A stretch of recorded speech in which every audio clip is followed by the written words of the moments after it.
If I've said I'm going to do it, I'm going to do it. 3 weeks ago, I ran 106.9 miles, and on Saturday I did Hyrox Worlds. The whole kind of recovery lifestyle has literally been a feature of your entire life. It's something I think about every day. I have never really understood the ins and outs properly of how I can recover so fast. I can see the data and the trends from my Whoop. Talk about how your life has kind of set you up to have the platform that you have today. With swimming, there was a lot of pressure on like young athletes, and I had an eating disorder after I started swimming, and I didn't understand the feelings of anxiety. I started posting on socials because I didn't have anyone to look up to. It was almost recovery for myself. It could be starting running, or it could be running 100 miles. I want women to know that they're capable of more. I just want to support them in a way that you can be strong and still feminine. Lucy! I'm so excited. I'm actually so excited to be here. Well, I'm so excited. So excited to talk to you. I think it's very rare to have someone who really practices what they preach. And that sounds so cliche, but the whole kind of recovery lifestyle has literally been a feature of your entire life. Honestly, I've wanted to speak about it so much, and it's very difficult to depict it all on social media in a singular post. That's why I love podcasts so much. I definitely seem to have a very rapid recovery.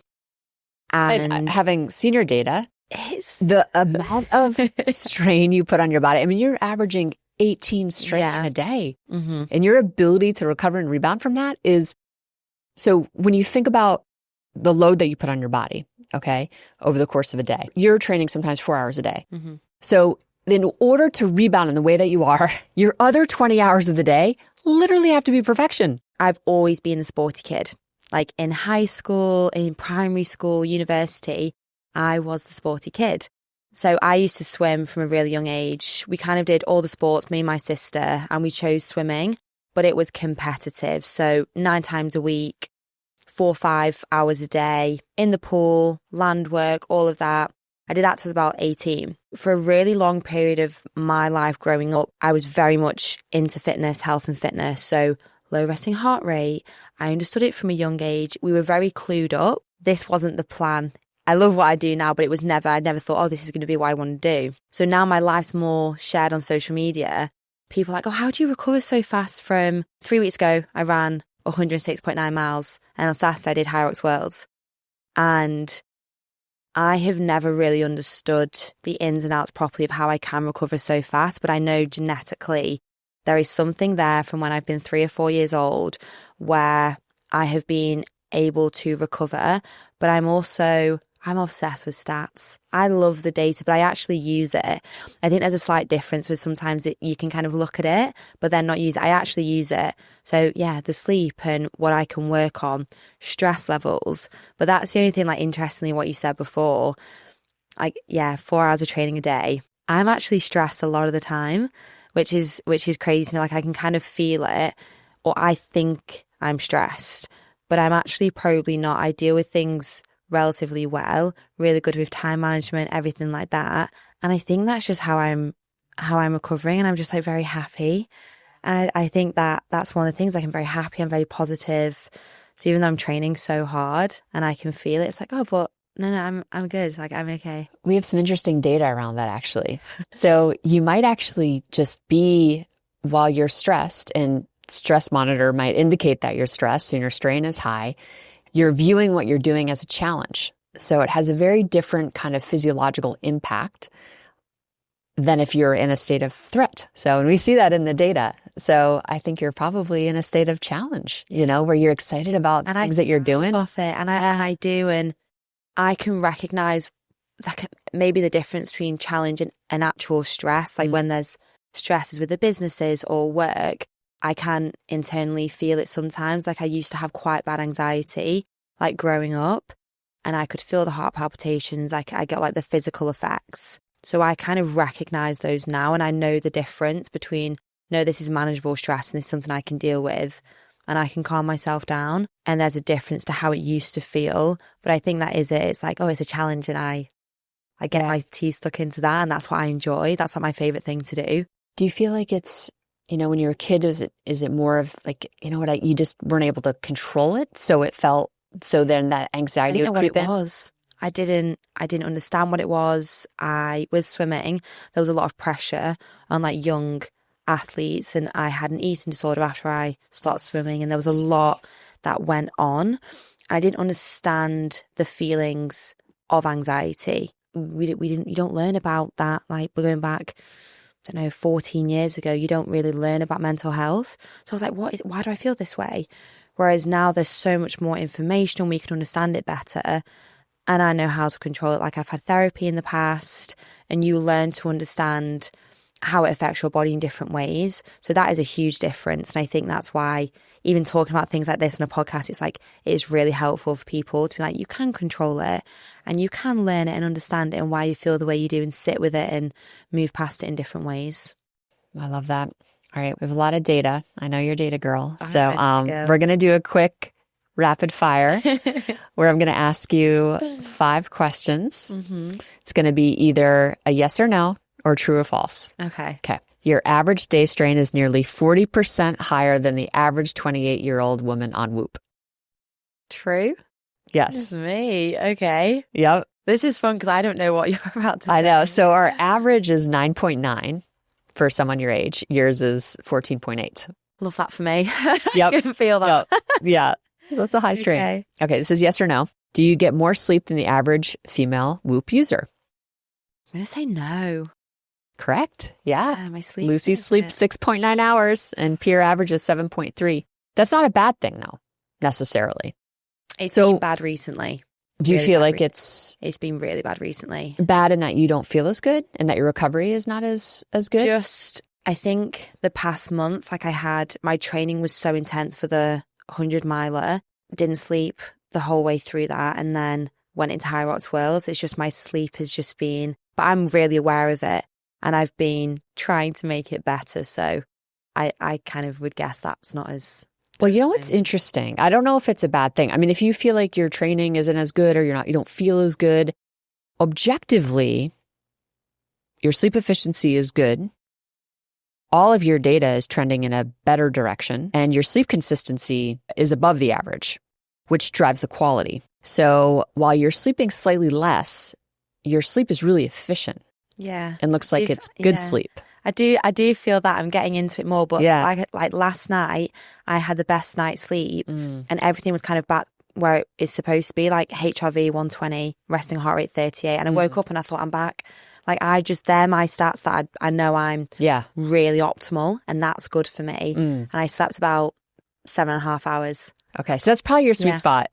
Yeah, mine's 7 hours and 24 minutes. To be exact. I used to be 7 hours and 42 minutes for a long time, and then I got more efficient. Whenever my sleep consistency increases, like my sleep duration decreases just a little bit. Yeah. Okay. True or false? You woke up with 93% recovery on the first day of your March High Rocks competition in Washington, D.C. False? True. Was it? Yes. Oh, look at me. Yep. Brilliant. I know. And that was verified on 329. I love that. Okay. Okay. Yes or no? Have you logged more than one workout per day on average since February?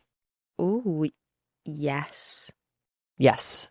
1.5 a day, actually. Oh, goodness me. Yeah, that's so legit. Yeah. Yeah, that's amazing. True or false? Your VO2 max of 58 puts you in the top 1% of your age and gender group. True. Yes. 99th percentile for women aged 28. That's a really good VO2 max. Have you done a VO2 max test? I have. All right. So let's talk a little bit about your resting heart rate HRV. You are able to maintain those numbers, and you obviously have a really intense training load. You know, the volume and intensity that you're putting in your body is consistently pretty high. So what are some of the things that you do to kind of keep your HRV and resting heart rate kind of going in the same direction? Because, I mean, a lot of folks training in the way that you would, I think would get overloaded. Yeah. How do you manage that? It's really interesting, and I honestly get asked it all the time. My mum, dad, and my sister, we all have a Whoop group together. My dad's resting heart rate is 36. My sister's is 39. My mum's is 40. Mine's like 38. I think genetically, we're a very fit family. I do think genetically there's something there, and the fact I've been in sport my whole life, and I am a pretty good sleeper. Like, the efficiency, as you said, is there. Yeah. And there's loads of things that I do to make sure I have good sleep. no phone before bed. I read, I get off my phone, I put candles on. Like there's things that are specific to me because I know my resting heart rate will go through the roof if I don't get a good sleep, or I'm up in the night, or if I'm too hot, for example. There's small things that you can do that'll help that for me to sleep and just be really restful. But then also my general fitness level, I don't just do anaerobic work. I don't just do aerobic work. I'm in zone 1 to zone 5 pretty much every day. There's a variety, and because I do train twice a day a lot of the time. Zone 2 run in the morning, intense high rock session at night. Same with HRV. I don't just sit in one category. I make sure I'm across the board aerobically. And I think that's one of the biggest things that has helped. And I can see the data and the trends from my Whoop from doing that. When I just used to focus on, I kind of did a little bit of bodybuilding for a while, really poor. Like it just, what my HRV was, I think it was like 50, 56. This morning it's 120. I train a lot of different variables, and I know a lot of people do, but I do it consistently. And we can see that from Feb, there's like 1.5 workouts or something. So I think the fact that I'm doing so much, but my body's become very adaptable to that. Like that's my new norm. Yeah. That's Lucy Davis's baseline. So I don't feel like I'm overreaching all the time. Some people would look at that and be like, oh God, that's a lot of training. It's why I say don't compare to other people online. It's like really important. I've been in sports since I was about 3 years old.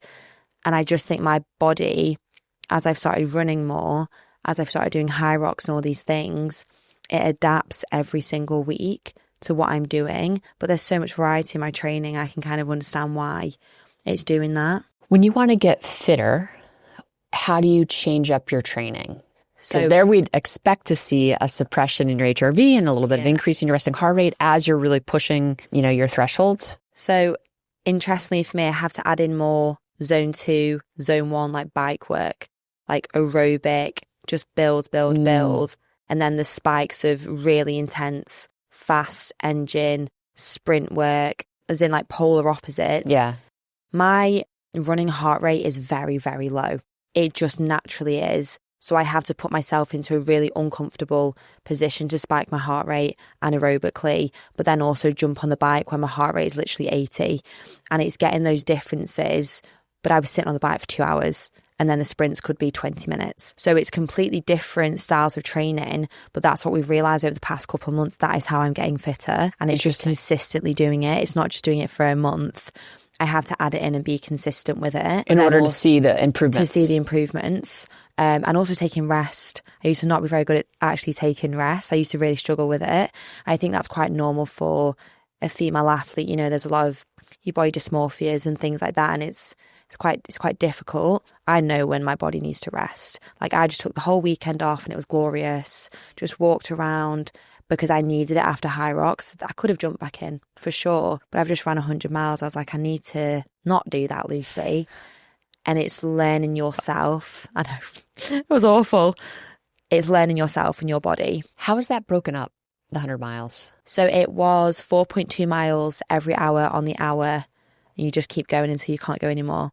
So I did 106.9, 3 weeks ago. But then I trained 3 days later, and I don't know how. I actually don't know how. It was incredible. So is your training typically harder than racing? Because some of your data would suggest that that's the case. For sure. And that's purposeful. We make the high rock sessions, like with my coach, horrific. Like sometimes you just can't fathom it. Same as the running. Things that are so uncomfortable, I think is important. So when you do get to competition, it's not a complete shock. Still pretty really hard and tough, but it's not a complete shock. My body's been there. My heart rate's been there. I know how the lactate feels. So it's putting myself into an uncomfortable environment before. I mean, it's kind of like the number one principle when you think about like you want to overload your training session so the game feels easier, Yeah.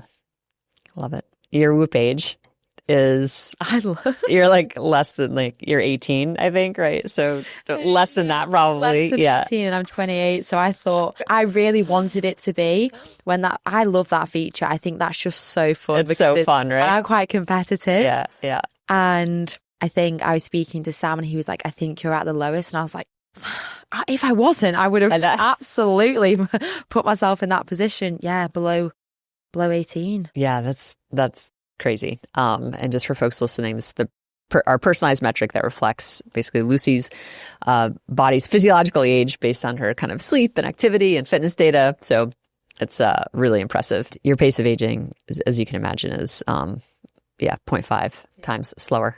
I was so happy on average. That. Yeah. I was like, thank goodness. Yeah. And that's a dynamic measure indicating how your whoop age is obviously changing over time. So it gives you kind of a nice little It is a trend. really nice metric. Yeah. Yeah. It's super fun. In terms of other data, your 6 months average for sleep consistency is 71%, which is better. I know we do a lot of research. My team does a lot of research. What we see is that sleep consistency is one of the biggest predictors of both physiological and psychological functioning and resilience. Yours is 71%. Our average member, I think, is 65%. I think the travel, like going back and forth and jet lag and, just being generally a busy person, I sometimes find it hard to switch off. As in, I'm led in bed and it's just my brain's working. Yeah, I actually had to recently put a journal by my bed and just scribble, and it's really helped me sleep. So I didn't go back on my phone and get the light in my face. I put a journal next to my bed because I was like, Lucy, your brain is working overtime. You can't relax. Journal, get it all out. And I started sleeping a little bit better. So I think it used to be 85.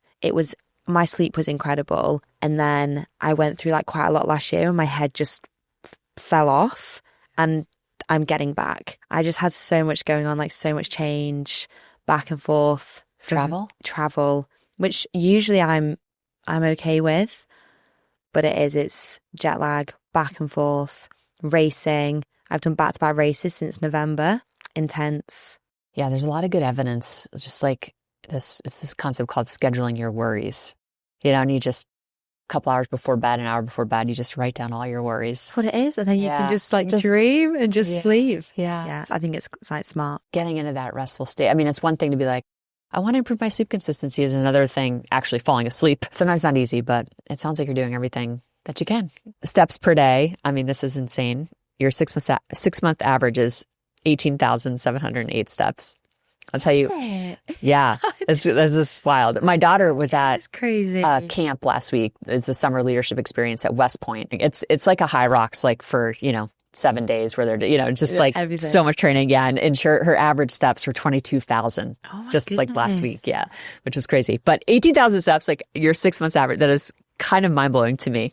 That actually is to me as well, because I don't always look at steps. I kind of focus on the performance of the training, but I'm always on my feet. Yeah. Always. I'm just always moving around, doing different things, whether it is travel or training, or I'm impressed by that. And heart rate zones, you talked that you spend kind of time in all of the zones. Yeah. Your 6 months average is 513 minutes, and this is reducing your whoop age by 2.9 years. So that's that's a big one. I'm going to live forever. You're literally going to live forever. Forever. I know. Time in zones 4 to 5. Your 30-day average is about 18 minutes. That's a lot. It's hard for me to get into those upper zones. I can get into zone 4, but it's hard to get into zone 5. I do struggle actually to get into zone 5, as in I could be there for maybe 30 seconds. I know it does improve my fitness, but pushing to that, I have to be on the track or short intervals and short running sprints. I cannot get there on a bike. Yeah. Can you get there on a bike? No. Okay. I can barely get out of zone 2 on a bike. All right, that makes me feel better. To be have to run. Yeah. Okay. You have to be doing something really intense. Super intense. Yeah. Yeah. I've been doing the 20 seconds on, 10 seconds off, and just repeating that for as many times as I can, and that will get me into zone 5. Yeah, for the first for 10 seconds. 12 reps. Yeah. But it kind of adds up, but probably not enough. Yeah, it's an ongoing challenge for me. And it's super annoying. I'm strength training time. You're logging some serious minutes, and it's decreasing your age by 1.6 years. Talk to me about strength training. What's your relationship with it? So the strength training one, I used to very much just strength train, solely just went to the gym. When I quit swimming, it was just gym, bodybuilding style, arm day, leg day. Yeah. I was that kind of person. Were you competing as a bodybuilder? No. Just kind of. Yeah, it's not something that interests me too much. I think it's great if people do it. But I think when people step on stage, they look incredible, but they're their least healthiest. I've never, not that I don't agree with it, it's just something I don't think psychologically, I think that would be the best for me. Because you have to really cut you have to You have to eat restrict nothing. pretty much, right? And I Yeah. kind of promote the opposite for women. Yeah. You know, hormonally, how you feel, how you perform, you're fueling for performance. Yeah. So I did strength train for a while. I got very strong, loved it. And then it was during COVID that I actually started running more. I was like, oh, I like this running thing. This is great. And then I founded High Rocks. So they're the very like hybrid approach to how I train.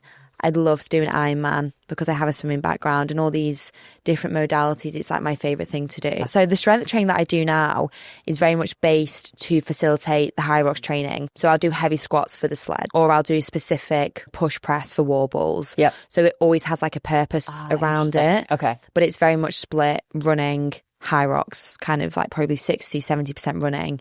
And then the rest is High Rocks training, which is still strength in a way, but it's more functional fitness. High Rocks, I think, would be a good fit for me. Oh, it's fantastic. I'm definitely like a runner. Yeah. I just love running. You'd so love much. it. Yeah. You'd love it so much. I think that's why I do enjoy it. It has the running element. It's the same format, so you can improve on it. And I enjoy that. It's like doing a 10K. You can improve on your 10K time because the distance is what it is. So it doesn't change. The course changes a little bit. Mm-hmm. So sometimes like the runs are shorter or longer, but the stations are the same, and it's pretty much, consistent throughout, which I love. So we talked a little bit about your recovery being just really stable. And I think we were maybe chatting off camera about just your recovery modalities, and kind of how you think about your downtime. You have a lot of people who follow you, who look up to you, who aspire to be like you. And it's just very clear that you're kind of living and breathing the things that you are preaching. And I find that really refreshing. And it's really clear in your data. One of the things that you talk about a lot is journaling. What other type of kind of recovery modalities like really ground you and bring you peace and allow you to rebound in the way that you do from your training? And I think that's also really important to even like talk about, because it isn't always like just sleep or nutrition or sauna, cold plunge. Like there's things that I do like as an athlete that aren't always accessible to everyone. I had realized that as well. I pick up on a few things. One of the things that like definitely helped me, like I recently went through like having like loads of therapy, and it was incredible. It just made me feel so relaxed and so calm. And that's where I started journaling more. Like I've tried meditation. It wasn't the best for me. Like I'm quite busy and I just personally just couldn't grasp it. So journaling, writing things down every single morning. I'd love to know how long I've done it for, like the Whoop journal when it pops up every morning. I've probably done that since like 3 years, and I love doing that. It's the trends, it's the consistency. Okay, one of the things that I do that isn't necessarily, I think it does help me recover because it lowers my stress, like FaceTiming my mum, FaceTiming my sister, speaking to my friends, going out on a little walk, listening to a podcast, listening to my favourite songs, dancing around as I'm getting ready. I'm a very, very smiley person, and I just even think sometimes just like smiling, and I don't let myself have like bad days. I recognize when I have like a bad moment, and it could be really horrific and there's loads going on, and I really recognize it now. And I'm like, okay, we're just going to feel that out, 10 minutes, 20, 30 minutes, sit with it, understand it, and move past it, Lucy. And I have a lot of downward gratitude. I could be very happy just sitting there with a coffee, and I think about other things that have happened or experiences, and it really grounds me. So my stress just drops, because then when you think about the bigger picture, you're like, well, the worst case scenario isn't even that bad. Like, you're going to be absolutely fine. So it's the sleep and everything. But for me, it's being happy, being optimistic, being smiley, therapy, journaling, the things that just work really well for me. And you just got to take a bit of time to find those. Like I have an album on my phone called the Happy Album. Sometimes I just go on that, scroll through it, and I'm like, wow. Like, and it could be like me and my sister, or me and my mates, or a picture of, I don't know, like this morning I was running around Boston. I was like, oh my goodness, it is so nice. And it grounds me. And I think I need that as like quite a busy, I'm like organized chaos in all the best ways. So it helps. I love that. Yeah. I think there's actually data that when you hear your mother's voice, it lowers cortisol. So there's something really true. And honestly, I feel that. I know. Some folks might not have great relationships with their moms. It might do the opposite, but I think for a lot of folks, hearing mom's voice is going to reduce stress. That person. Yeah. You feel could be a friend, could be anyone. Yeah. Some of my best friends, I speak to them and it's like, oh gosh. And like me being here in America on my own, it's important that I am doing that. Yeah. Because sometimes I get homesick and it's like, oh, I'll FaceTime someone and it's nice. Yeah. And it feels good. You can regain that connection. You mentioned journaling too. I'm the same.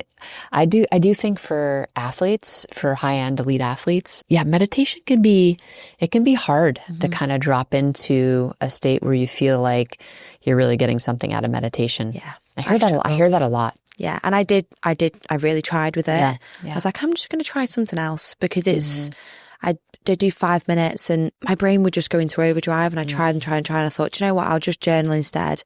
And that works a treat. Yeah. So it's like I may as well do what works rather than trying to force something that's clearly just not. Yep. I'm just not as suited to that style. I'm the same. Journaling is magical for me. It's magic. I get some of my best ideas. I think too, by journaling. I don't love like sitting. Yeah. So I do a lot of mindful walking. Yeah. Which has been, it's been really good. That's great. You're so creative, like the optic flow when you're walking. Yeah. Just the landscape and the panoramic vision, lowers cortisol, and, especially if like you can be out in nature, just in the, along the Charles, in Boston. Yeah. That's great. I love it. You talked about gratitude as well. That's another, I think, big one. And you said downward gratitude. I love that. Yeah. So more of just like being present. And can you say a bit more about that? Yeah, I say downward gratitude. 2 years ago, I did Everest Base Camp. So I took a trip to the Himalayas. It was the people that I met on that trek, like the women and the children, the happiest people I've ever met in my life. And they don't have a lot. I got like one of the mountains tattooed here. So I do remember every day of like, they're so happy. And they're so grateful for what they have. And meeting when me and my sister went, and we give all the kids like pencils and sweets. So if I'm back home and the Wi-Fi's not working or I'm stressed, I'm like, whoa, Lucy, stop immediately. Yeah. And I call it like downward gratitude because I'm grateful for everything that I have. And I do think about that trip all the time. And I'm like, no, let's not. We're not complaining. Like like whatever you're going through, you'll get through it. Like those people that I met were so happy. I think that's why I'm always baseline very happy, because I have a way now. It's taken ages to kind of get to this like stage, but like pulling myself to, oh, you're good.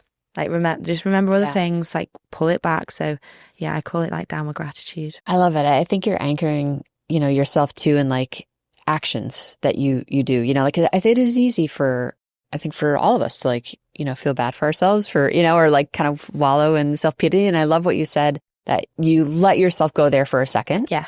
And then you kind of pull yourself back, and you also said you get curious. And that's another, I think, amazing strategy that is really helps with positive psychological functioning, is getting curious about how you're feeling, good or bad or indifferent, like being less judgmental. Yeah. Just get curious, try to understand it, get inside the journal a little bit, and then end with gratitude. And that's what it is. It's not, I am sad and I get upset and I get frustrated and I don't ignore the feelings. I let them in, I cry, whatever. I sit with them, I let the stress in, but I now understand it and I don't just push it aside. I really try and understand and feel the way that I do, and it's helped like massively. But again, I'm saying all this, it's like I'm probably like the best mentally I've been in a really long time. So this is like a perfect like podcast thing. Like I can really reflect on that. So when I'm speaking, I'm like, oh, I've actually come pretty far. So that's nice. Amazing. You spoke a little bit about therapy. Was it more on kind of the performance side, or just generally? Like just generally. People always joke and they say, oh, you're the busiest person we've ever met. And I'm like, yeah, I am. Like I've got like businesses all around, and I'm a full-time athlete now and a content creator, and I prioritize friends and family so much, and I am busy. So it was more so speaking to like a third party person where I'm very like protective of like my friends and family, and I want to be strong all the time. And it got to the stage where I was like, oh, I need to just be a bit vulnerable with someone else who doesn't necessarily know me, and I feel I can do that so I can be there for the people. And it was just, it's great. Yeah. I think it's been fantastic for me. I love that. A lot of folks are hesitant, to seek therapy, but I think that's a great framework that might resonate with folks. Because I think sometimes, like feeling like you're burdening, a loved one, or you're kind of going back to them with the same problem over and over again, just having someone neutral. Yeah, it is. It was that. It's really and powerful. It has been powerful for me. Well, thanks for sharing that. I guess like from a psychological standpoint, like, how do you think about, like, you're going into the competition and, these are really grueling events physically, mentally, emotionally, how do you kind of think about preparing for that? Like, do you have something, obviously there's the training, right? Yeah. But there's also the psychological piece too. I can picture myself doing the race. And it's not only I picture myself doing it, I picture myself finishing always. And I do it like a week out. And it's something that I did when I swam.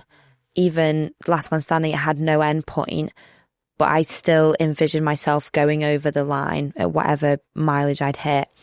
High Rocks, I really didn't think I'd even get to compete in Chicago because I thought I'd be so banged up after the ultra. And as soon as I knew, I was like, no, you're fit enough to compete. I didn't picture just the race, it was finishing. So it's like I already know I'm going to finish. And it doesn't always look that clear, but I know I'm going to finish. And it relaxes me. I'm like, so you don't care about the details? Not massively. That's great. I know I'm going to finish these things. Like, I'm very much, if I've said I'm going to do it, I'm going to do it. Like, I don't quit. I try not to anyway. And it's like it sits within me. So when I'm almost like envisioning these races, I don't know how the race is actually going to go. I've trained for it. I'm going to perform. You have confidence in your training. I've got confidence in my training. Yeah. It's knowing that I'm going to go over the line. Like, and every time I envision it, I'm always smiling. And it's like my favorite thing. I think it just calms me down before I compete. It gives me a bit of confidence boost before going into it. And I think that's why I wake up pretty recovered. I sleep okay before events. It's great. Yeah, which is pretty unusual. It is. Yeah. I mean, most elite athletes really struggle, the day or two even before a competition, with anxiety and performance anxiety. But yeah, it sounds like, I mean, clearly, I think this is one of the reasons why you can repeat events with such limited time in between. Yeah, I think so. Between competitive events, because you're managing, again, these other feels. Yeah, it's wonderful. What would you say, like, when you kind of zoom out, how many High Rocks competitions have you done so far? Funnily enough, not like loads and loads and loads. I've done 5 solos. Okay. And maybe about 6 or 7 doubles with my sister. But I did my first solos last November. Okay. Just really wanted to give it a go. Got a world record, which was so rogue. That is wild. It was actually hilarious. We were all laughing so much. It got broken since, but yeah, my first solos I got a world record, and then it was my 4th one just gone.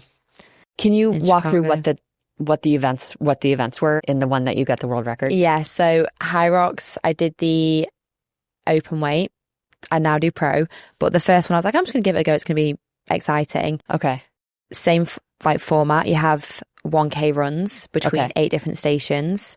So you've got ski erg, sled push, sled pull, burpee broad jumps, row, farmers, sandbag lunges, wall balls. So they are your stations with a K run in between. Sandbag over the shoulders? Over the shoulders. Okay. Rested on the shoulders. Yeah, rested on the shoulders. How much weight is that? 20 kg. I don't know what it is in pounds. But same format. So you know what you're going into. So that's slight difference with, I guess, like CrossFit, which changes up all the time. High Rocks is very specific. So you can kind of train your weaknesses as well as your strengths, which I love. I love that. Yeah, it's humbling. Yeah. It's High Rocks. What has been your favorite event so far and why? I think that first one was pretty epic. It was so epic. It was hilarious. It was my first one. I just got back from Texas. Like, everyone was there. It was also on my birthday. Oh, that's fun. I competed on my birthday. What's your birthday? 10th November. Oh, okay. So you're a Scorpio. Scorpio. That a girl. Yeah. I have all my best friends who are Scorpios. Yeah. It's like I am a Scorpio as well. Like, I can feel it. Yeah. That was my favourite. And because it was in Manchester, it was like home crowd for me. So like my parents were there, my sister was there. Pretty special. Very cool. Mm-hmm. And people descend from all over the world. Yeah. Yeah, it's a complete worldwide. Cool. How many people are in these events? So that Manchester one had 12,000. It was so busy. Holy shit. Yeah, it was That's unreal. It's kind of exploded, but it's like just exploding in the States. That must have been amazing. Incredible. It's the best. I feel like people listening will have definitely either competed or want to compete. But it's like gold rush trying to even get tickets now. It's just, which is why they're doing more events, because it's so chaotic. It's crazy to see. It's like Google search. I think it's increased like over the 6 months, like 287%. Like just the growth for High Rocks is just like. What is High Rocks? How do I do Yeah, exactly. No, I mean, I have myself like looked into it. I was like thinking about doing the one in Houston in like mid-March, but I couldn't do it because of my travel schedule. Not to mention I had not, I train and, but it would have been a disaster. So thankfully there were no spots. So we'll definitely do one. You get the bug for it. You do one. It's like, it's great. I think you've got like the elites of the elites. Then you've got complete beginners. It's so wonderful that there's really now inclusive. A sport that's like completely inclusive. Yeah. Like I could do one with like my dad if I wanted to, and that's so special. Or I could go for elite 15s with Jake. The difference is great. And I think that's why they're also doing so well. I love that so much. Lucy, you are super passionate about women's health. When you think about your own, kind of body awareness and body image issues that you might have had in the past, like you mentioned you had an eating disorder, and just talk about how your life has kind of set you up to have the platform that you have today. Okay, the way to describe myself as a person is what you see is what you get. Like I'm very authentically me, and I think I always have been. So I started posting on socials because I had the eating disorder. I didn't share, but it was almost recovery for myself. Like I prop up my phone and I'd look at like putting weight back on, and like I was bulimic for about 6 years after I quit swimming. Very common with female athletes. You come out of something so intense where you're weighed and you're penalised and you're judged, and my body fats were done. It really happens to a lot of athletes. And I kind of started posting on socials because I didn't have anyone to look up to. I didn't expect this to happen, but I think I'm very passionate about, I want women to know that they're capable of more, and it looks different for everyone. It could be starting running, or it could be running 100 miles, or getting into High Rocks or the gym. I don't care what it is. I just want to support them in a way that you can be strong and still feminine. Like I have all there's been loads of people like, oh, you're very freakish, you look this. I'm like, yeah, I'm okay about it. And I want to support other girls to feel the way that I do, because training and performance and getting over an eating disorder and having a better relationship with food changed my life. So if I can change other people's and hopefully be that role model now, it's something I think about every day. I'm like, okay, what can I do today to like help women, give the correct information, educate them, but do it in a way that's like positive and smiley and be vulnerable. And honestly, it's like innately just who I am. And like, I found that calling. The other question I wanted to ask you, like just thinking about like, we talked a little bit about hormonal shifts and like, bodybuilding, for example, like how, you'll often lose your period, right? How do you, with all the training that you're doing, you are maintaining a healthy cycle. Like that is not easy, right? Just talk a little bit how you think about your, what you eat during a day, and like, you're obviously, balancing your training really effectively and you're getting your sleep. And we talked about the recovery modalities. Maybe talk a little bit about your fueling strategies, because that's got to play a huge role. It's absolutely huge for females, like hormonally, like your fats, your carbs, your proteins, like making sure you're getting a very broad diet and a variety. And I know when I do fuel correctly, I do perform better. And that's how I associate it now, because I struggled for so long with food, and it was a real, I don't want to eat that because I feel like I look a certain way. And I couldn't perform, and my period was completely messed up. It was really inconsistent. Whereas now I have a really regular cycle. That's actually one thing I love about the new Whoop is I generally like the cycle tracker. I say to everyone, you should be tracking, because you perform differently when you're on your period, when you're not, and things like that. I eat a lot. Like I do have over like 3,000 calories a day, and it's just because of how much I'm training. Yeah. And I know what makes me feel good. So like nutritionally dense food makes me feel good. And it's not that I don't have like chocolate and ice cream and things like that, or like red wine, or I do. It's just in moderation. I don't have that every single day, but it doesn't make me feel great. Right. And I can't perform the best of it. Interestingly, with my cycle, this is the first time this has happened. So I did Last Man Standing, and I came my period like a week later, because I think my body was really really bad after Last Man Standing. Yeah. And then I was off for 2 weeks, and I came on the morning of High Rocks Worlds. So I had like 3 periods within like a month. Wow. Or like within 5 weeks. Wow. Doesn't usually happen. Yeah. But that was my body telling me. That's a signal. Yeah. So slow down a bit, Lucy. Like, Yeah. it's got a lot going on. Yeah. When I woke up the morning of High Rocks Worlds and I came on, I thought, oh, that's not, I was just, it's annoying. It was a bit annoying. But I'm very in tune with my cycle. I know the phases, I know how I feel. And that is very, very helpful for girls to know. I think you absolutely should know how you feel, because if I'm in PMS, I'm moody. And I need to know that. So I'm not taking it out on anyone else must let you on I'm in PMS. Don't be offended by what I say. And I know I'm more hungry, so I'll eat more. Yeah. And I respect my body for what it wants. And I think girls definitely need like that sort of education with their cycles, for sure. That's and amazing. It just makes sense. What kind of, I guess, feedback and, what are some of the direct messages you get from women who follow you? There's something recently that's really like blown up as like a viral like trend. And there's like 2 different things. It says Lucy Davis wouldn't quit and the Lucy Davis effect.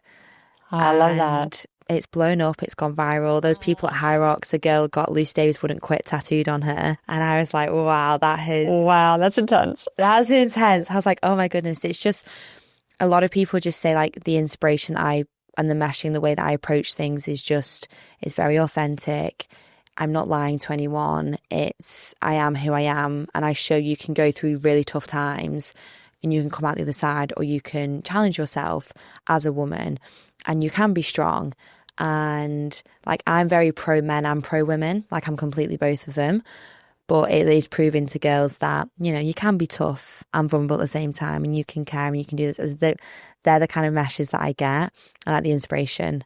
Yeah, it still shocks me. WWLD bracelets. What would Lucy do? But that's the thing. People have like, you get them like printed on, you can put them on whoops and things like that. Lucy Davis wouldn't quit. Like shops started selling them. And I was like, this is blowing my, like I still can't, like on my run this morning, there was like 3 girls who came up to me and I was like it means a lot. I'm still not used to it. I don't think you ever get used to that.